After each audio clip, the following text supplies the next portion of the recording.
Hai semuanya, balik lagi di channel Yudi Rizda. Udah lama banget ya kita nggak ketemu. Apa kabar kalian semua? Ya, saya harap sih kalian memang nunggu-nunggu konten terbaru ya. Kepedean banget ya. Tapi so guys, sorry banget karena beberapa lama ini saya udah jarang banget untuk update video-video terbaru.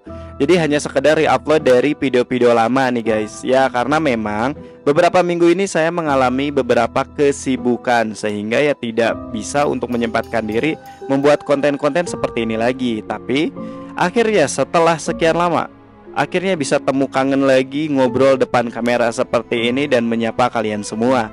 Ya walaupun memang di konten kita kali ini kita akan sedikit berbeda nih guys.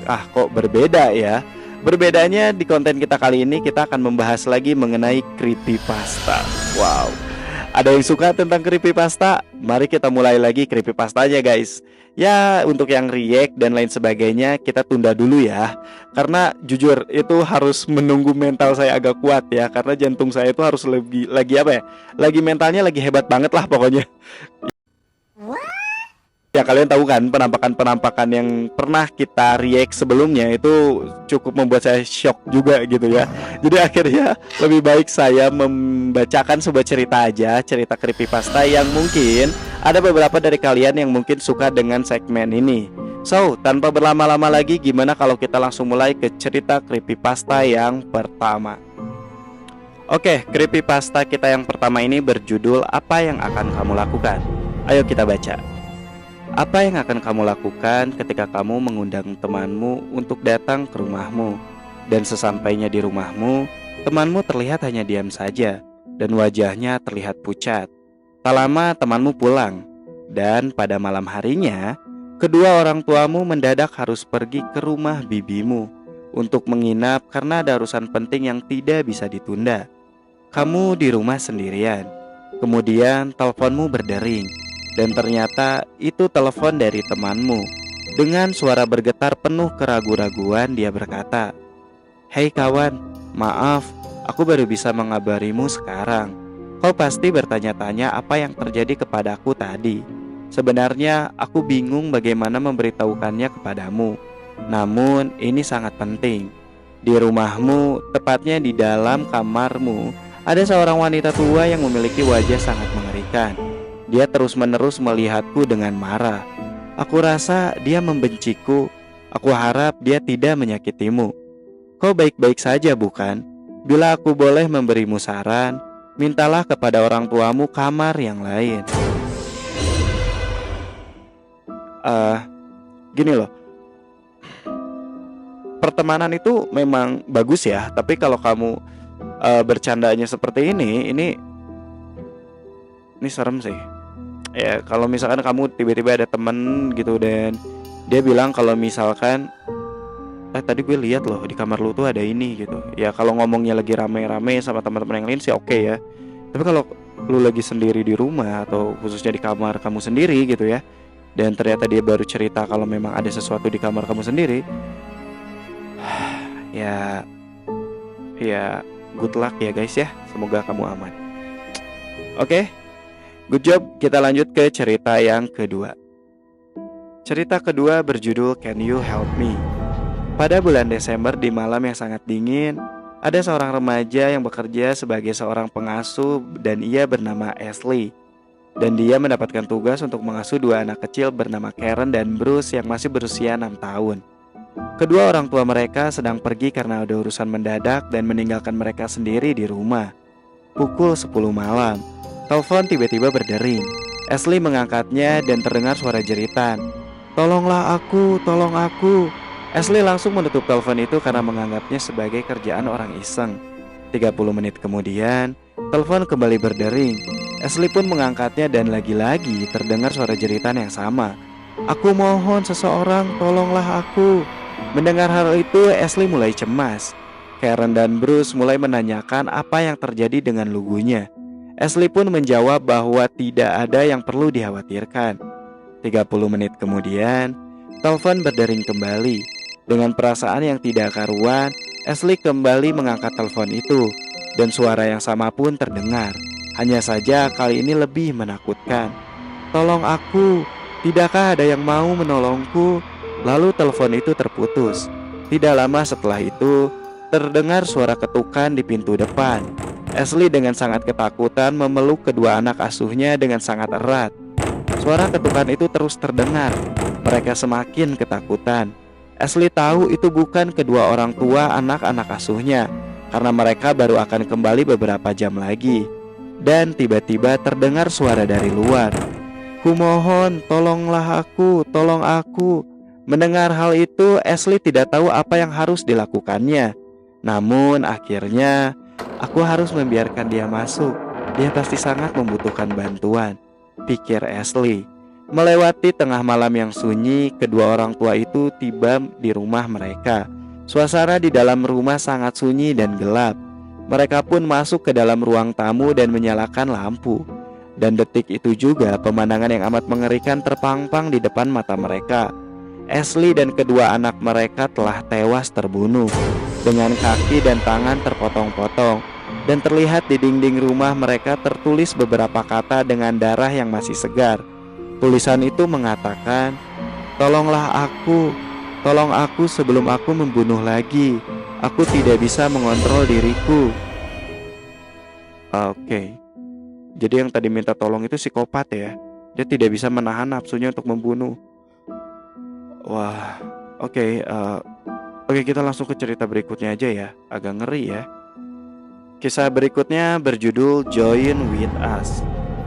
Aku menjadi orang terakhir lagi yang berada di kantor. Waktu menunjukkan pukul 19.31. Bukannya pulang, aku malah berdiam diri sambil menggenggam sekotak penjepit kertas di depan pintu lift. "Hei, ikut naik gak?" tanya Rio. Dia menekan tombol tahan pintu di lift untukku. Dan di belakangnya berdiri Jason, Stella, dan Richard, yang sudah pasti semuanya memasang tampang lesu di wajahnya, lantaran sudah capek bekerja seharian. Waktu pertama kali aku hendak berkata iya, namun aku mengingat bahwa aku harus melakukan program dietku untuk menurunkan berat badan. Jadi aku merubah pikiranku dan berkata, "Makasih, tapi aku akan turun lewat tangga saja." Dan kali ini aku tak berkata apa-apa. "Terserah deh," ucap Rio pada akhirnya.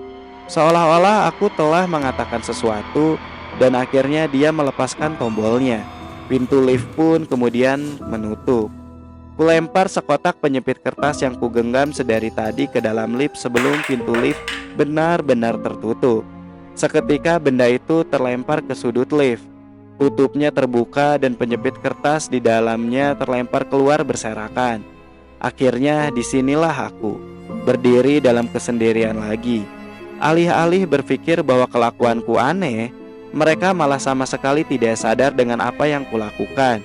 Sudah sering aku melakukan percobaan itu, jadi aku pun memaklumi jika mereka tidak bereaksi apa-apa dengan segala yang kulakukan. Bahkan aku sudah tidak heran lagi melihat kotak penjepit kertas yang kulempar tadi muncul kembali di meja kerjaku. Tampak seperti tidak pernah kusentuh sama sekali. Percobaanku yang lain pun tidak menghasilkan hasil yang berbeda. Kutahan pintu lift. Aku bahkan berteriak dan memohon.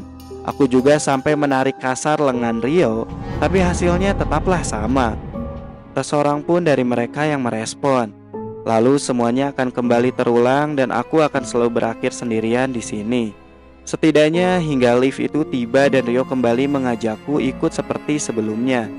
Terus-menerus ku coba dan sekarang aku sudah lelah. Namun tidak ada hal lain yang bisa kulakukan di sini. Radio, telepon, semua alat komunikasi dan bahkan alarm kebakaran tidak berfungsi. Begitu juga dengan komputer, semuanya mati. Meskipun aku lewat tangga, seakan tidak peduli kau ingin naik atau turun, setiap pintunya akan membawamu kembali ke ruangan ini, ke lantai 40. Dan tentu saja aku juga bisa bergabung dengan teman-temanku untuk ikut menaiki lift. Di laci meja Stella, aku menemukan sebuah novel romantis yang sangat menarik untuk dibaca. Tapi aku sudah tahu akhir dari cerita itu, karena aku pun sudah membacanya puluhan kali sampai aku lupa berapa kali tepatnya. Aku tiba-tiba teringat ketika aku masih kecil, aku mempunyai rasa ingin tahu yang besar.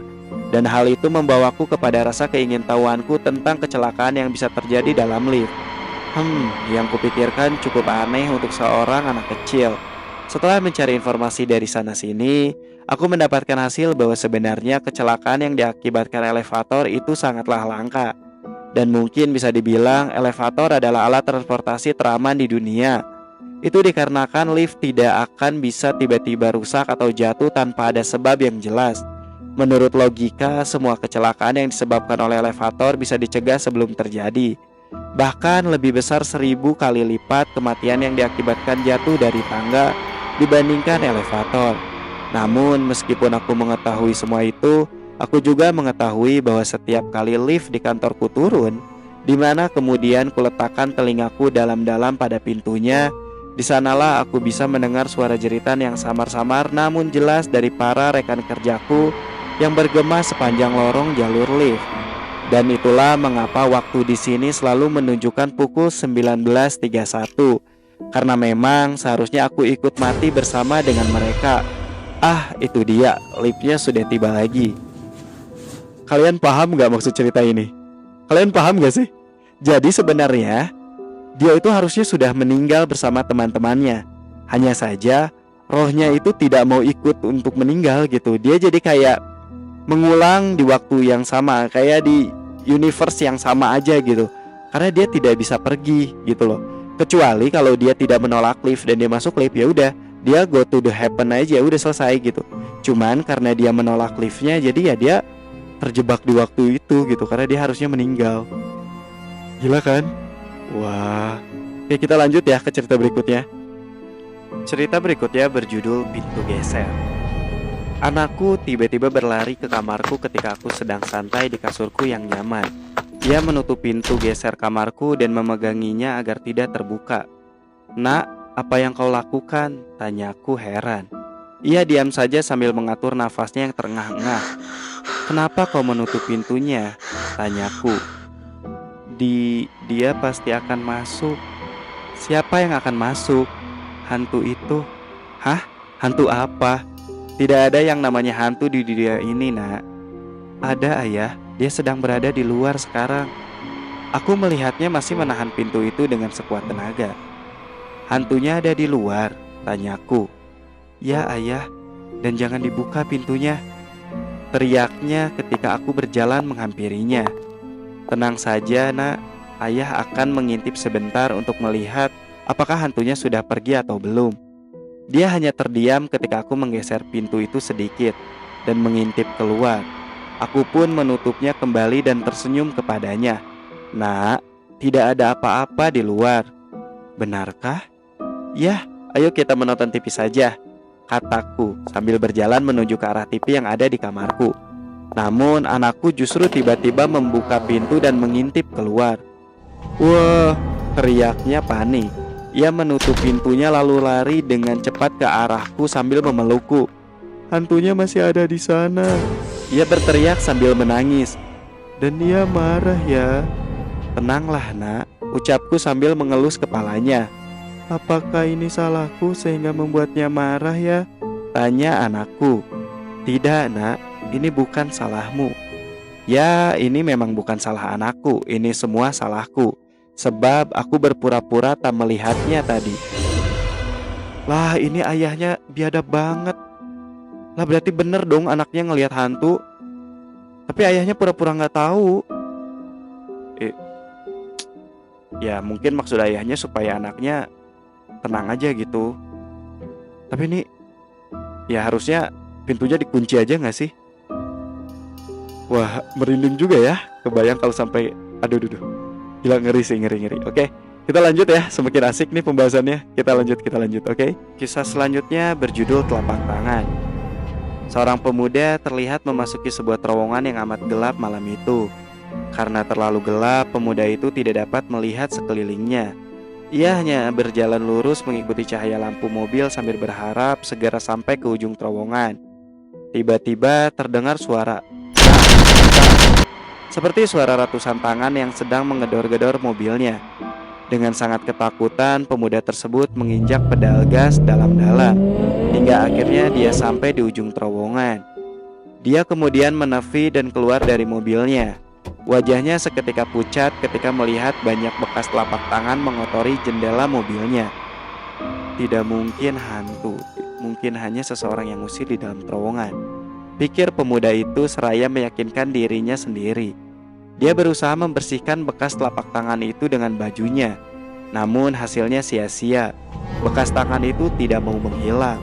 Akhirnya dia memutuskan untuk pergi menuju sebuah tempat pencucian mobil dan meminta petugas di sana untuk membersihkannya. Namun tidak beberapa lama para petugas tempat cuci mobil tersebut pun mulai menyerah dan berkata, "Pak, kami tak bisa membersihkan bekas telapak tangan tersebut." "Kenapa?" tanya pemilik mobil itu. "Iya Pak, kami tak bisa membersihkan bekas telapak tangan tersebut dari luar." "Maksud kalian apa?" "Karena itu berasal dari dalam mobil." Lah, berarti berarti dia pas masuk terowongan itu, berarti pas masuk terowongan itu tuh dia, ngerti gak sih maksudnya? Pas masuk terowongan mobil, itu hantunya ada di dalam mobilnya. Jadi dia nggak diserang dari luar mobil, coy. Dia diserangnya dari dalam mobil dan hantunya kayak mau keluar gitu, kayak wah, asik. Ya lanjut ya, kita lanjut lagi ke cerita berikutnya, oke? Kisah berikutnya berjudul Peramal. Di sebuah hiruk-pikuk pasar malam yang ramai, datanglah seorang pemuda bersama teman-temannya. Pemuda tersebut dalam keadaan mabuk setelah berpesta semalaman suntuk. Setelah berpisah dengan teman-temannya, ia pun memutuskan untuk pulang. Namun di tengah perjalanannya pulang, ia tidak sengaja melihat sebuah tenda. Karena berbeda dengan tenda-tenda lainnya, pemuda itu pun tertarik untuk masuk ke dalamnya. Tenda itu tampak sepi, hanya ada sebuah papan di luarnya dengan tulisan "Peramal". Menarik sekali, pikir pemuda itu. Akhirnya ia membatalkan rencananya untuk pulang dan mencoba masuk ke tenda itu. Dia sudah menduga-duga bahwa peramal tersebut pastilah seorang penipu. Karena itu ia hendak mengerjainya. Ketika di dalam, terlihat sang peramal sedang duduk dengan bola kristal di mejanya. Peramal itu seorang wanita berusia sekitar 50 tahunan. "Jika aku memberikan beberapa informasi tentang kakakku, bisakah kamu meramalkan masa depannya untukku?" tanya pemuda itu. "Tentu saja," jawab sang peramal. Pemuda itu kemudian memberikan sebuah nama dan tanggal lahir. Ia tertawa dalam hati. Ia tak memiliki seorang kakak. Nama dan tanggal lahir yang ia berikan untuk peramal itu sebenarnya adalah nama dan tanggal lahir dirinya sendiri. Bahkan untuk mengerjai peramal itu, ia memberitahu umur kakaknya itu adalah 28 tahun. Padahal ia sendiri masih berusia 23 tahun. Jadi umur kakak Anda 28 tahun. Dan nama serta tanggal lahir yang Anda berikan sudah benar kan? Sang peramal memastikan. Pemuda itu pun mengangguk dengan senyum tertahan. Lalu sang peramal pun memulai ritualnya untuk meramal. Ia meletakkan tangannya di atas bola kristal dan mulai menggumam sendiri. "Mari kita lihat apa yang akan dilakukan penipu ini." Pemuda tersebut berbicara dalam hati. Tiba-tiba wajah peramal itu berubah menjadi pucat. Sesuatu telah memecahkan konsentrasinya. Dan dengan ekspresi ketakutan, peramal itu berkata kepada si pemuda, "Apakah kakak Anda dalam kondisi yang baik-baik saja sekarang?" kata sang peramal dengan gemetar. "Ya, tentu saja. Apa maksudmu?" Maafkan saya. Saya benar-benar tidak mengerti. Namun tolong sampaikan pada kakak Anda untuk menjaga dirinya baik-baik, karena dia seharusnya meninggal 5 tahun yang lalu." Lah, paham nggak? Jadi gini. Oke, kalau yang belum paham saya ceritakan secara singkat. Si orang yang mabuk ini dia ngasih tahu identitas bahwa yang akan diramal tuh kakaknya, tapi identitas yang dia kasih adalah identitas dia dengan umur dia sekitar 28 tahun. Nah, kan umur dia itu 23 tahun kan sebenarnya. Sedangkan dia berpura-pura bahwa dia memiliki kakak yang berumur 28 tahun. Berarti ada kelebihan sekitar 5 tahun kan guys.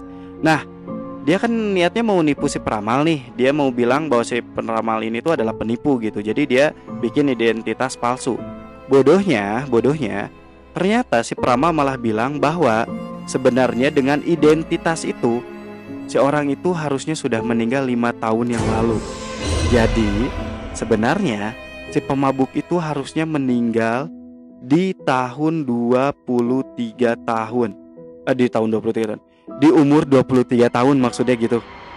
Jadi sebenarnya pemuda itu harus sudah meninggal dong. Maksudnya di tahun itu dia harus meninggal gitu. Oh shit. Wah, ngeri banget. Ngeri gak sih? Ya jadi sebenarnya tanpa dia sadari ketika dia mabuk, dia akhirnya mengetahui dari peramal ini bahwa ya lu harusnya meninggal coy gitu. Good job lah ya. Oke, kita lanjut ke cerita berikutnya lagi ya.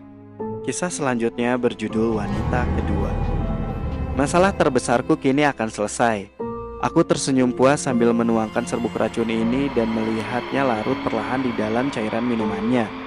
Aku sudah sangat berbaik hati mengizinkan dia untuk tinggal di rumahku. Dikala dia tidak memiliki tempat untuk bertahan hidup, namun alih-alih berterima kasih kepadaku, ia malah mengkhianatiku. Apa ia benar-benar berpikir ia bisa mencuri suamiku? Apa ia benar-benar berpikir bisa merebut satu-satunya lelaki yang kucintai? Sebenarnya aku tak mau mempercayai bahwa suamiku juga memiliki perasaan terhadapnya. Namun setelah melihat bagaimana cara mereka menatap satu sama lain, kejam. Padahal ia sudah berjanji bahwa hanya akulah satu-satunya wanita yang ia cintai. Ia berjalan masuk ke dalam dapur dan tersenyum kepadaku. Apa itu untuk Alice? Sambil menunjuk ke minuman itu. Aku mengangguk sambil memberikan minuman itu kepadanya. Terima kasih sayang, ucapnya sambil mencium keningku dan mengambil minuman itu dari tanganku. Aku pun tersenyum ketika melihat suamiku memasukkan botol susu itu ke mulut bayi perempuanku. Bayi perempuanku? Hah? Sadar gak kalian? Lah, berarti dia cemburu sama bayinya sendiri dong. Gimana ceritanya? Wah, ini cemburu yang gak normal sih. Ini pembunuhan ini. Wah, ini Oke, paham. Oke, ini agak tragis ya. Kita lanjut ke cerita berikutnya saja, oke? Kisah berikutnya berjudul Anak yang Berantakan. Riana berjalan melewati kamar anaknya yang bernama Thomas di siang hari. Kamarnya bau sekali. Benar-benar jorok anak ini. Apa mungkin ini karena dia sedang masuk masa remajanya? Pikir Riana. Riana memasuki kamar anaknya. Dia melihat betapa berantakannya kamar tersebut. Kenapa bisa berantakan seperti ini? Padahal dia begitu rapi sebelum masuk SMP. Pikir Riana. Dia melihat banyak sekali makanan sisa, tumpukan baju kotor, sisa minuman dan lainnya. Dan yang paling mengejutkan, dia melihat sebuah botol air berisi air seni yang sangat bau. Tapi bau ini, dari mana asal bau ini? Bau yang sangat busuk sekali, pikir Riana. Dia terus menyusuri kamar sampai ke bagian lemari baju. Bau yang semakin tajam mencuat dari lemari tersebut. Apakah anakku sedang depresi? Pikir Riana. Akan kusuruh dia bersihkan apapun yang ada di lemari ini sepulang sekolah. Aku tak peduli apapun yang ada di dalamnya. Dia menyingkirkan tumpukan baju yang menggantung di depan lemari dan membuka lemarinya. Dia melihat sesuatu yang merubah hidupnya. Dia menutup matanya kemudian membukanya kembali. Dan disitulah dia melihat mayat anaknya menatap dia dengan mata terbuka. Astaga, teriak Riana. Riana berpikir, sudah berapa lama meninggalnya? Mingguan? Bulanan? Kulitnya saja sudah pucat dan mengembung. Bau busuknya hampir membuat dia tidak bisa bernafas. Tapi ini mustahil. Aku baru saja memberikan dia uang jajan pagi ini, gumam Riana. Riana tahu ini semua bukan mimpi. Dia menatap mayat anaknya sambil melamun hingga, "Mah, aku pulang," teriak Thomas dari dapur. Bentar. Jadi Thomas itu yang ada di dalam lemari atau yang sebenarnya selama ini hidup sama Riana? Ya gak tau lah, pokoknya Thomas yang manapun. Ya serem ya, bisa jadi yang datang itu adalah Thomas gadungan atau Thomas anaknya adalah pembunuh yang membunuh Thomas lainnya. Ya gak tahu juga. Oh ngeri juga sih. Oke, kita lanjut ke cerita terakhir ya guys. Kisah berikutnya berjudul Lantai 100. Pada liburan musim panas, ada 4 orang sahabat yang pergi jalan-jalan. Mereka menginap di sebuah hotel mewah saat mampir di kota besar. Yang lebih hebatnya lagi, mereka mendapatkan kamar di lantai 100. Mereka pun sangat senang dengan pemandangan dari atas sana. Malam harinya, mereka berencana untuk pergi jalan-jalan keluar hotel. Sebelumnya mereka pergi, mereka tidak lupa menitipkan kunci kamar mereka di resepsionis. Namun resepsionis berkata, "Maaf, sebelumnya saya akan memberitahukan terlebih dahulu kepada Anda bahwa nanti akan ada pengecekan rutin di hotel ini dari tengah malam sampai pagi hari. Dan lift hotel ini akan dimatikan total untuk perbaikan. Jadi jika Anda ingin menggunakan lift, tolong kembali sebelum jam 12." Mereka mengerti dengan pernyataan resepsionis tersebut. Namun mereka terlalu bersemangat untuk menjelajahi dan menikmati kota besar ini, sehingga mereka pun lupa akan pesan resepsionis dan pulang ke hotel pukul 2 pagi. Karena mereka sudah tahu bahwa lift tersebut mati dan sedang dalam perbaikan, akhirnya mereka pun mau tak mau memilih untuk menaiki tangga. Sambil jalan menuju tangga, seseorang dari mereka berkata, "Ini akan terasa sangat membosankan dan melelahkan jika kita hanya menaiki tangga tanpa melakukan apapun.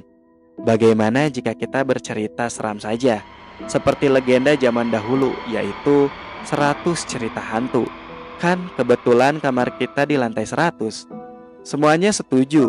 Cerita pun dimulai dan mengalir dengan sendirinya.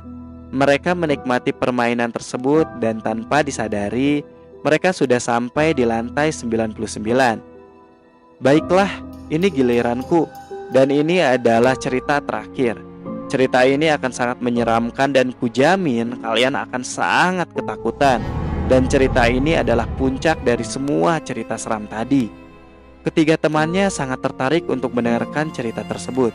Selain itu, mereka juga sangat lelah dan hanya tinggal satu lantai lagi menuju kamar mereka di lantai 100.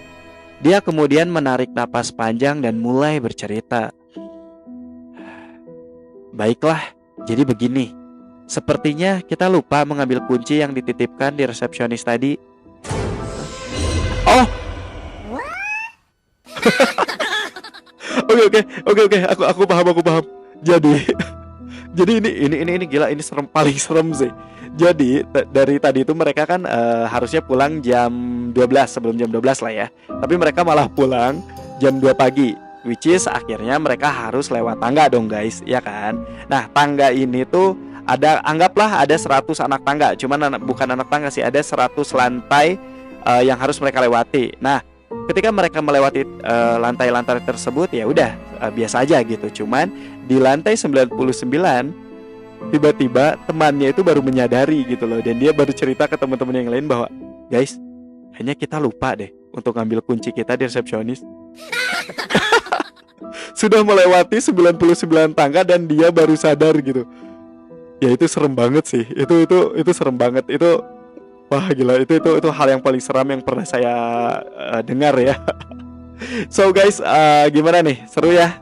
Oke, jadi mungkin itu saja untuk cerita kita kali ini. Gimana? Ini cerita terakhir dan menurut aku ya paling serem ya kan? So guys, jadi itu saja untuk cerita kita kali ini. Dan ya di endingnya itu gila sih, puncaknya klimaks banget lah pokoknya. So guys, buat kalian yang ingin ceritanya dibawakan secara narasi seperti ini, kalian boleh kontak saja saya di berbagai macam sosial media yang saya punya. So, jangan malu-malu untuk follow. Dan jangan lupa juga untuk subscribe ya guys ya. Jangan lupa subscribe pokoknya ya. Dan jangan lupa juga untuk di like dan serta share saja jika menurut kalian ini juga cukup menghibur. So, itu saja untuk video kita kali ini, and bye-bye.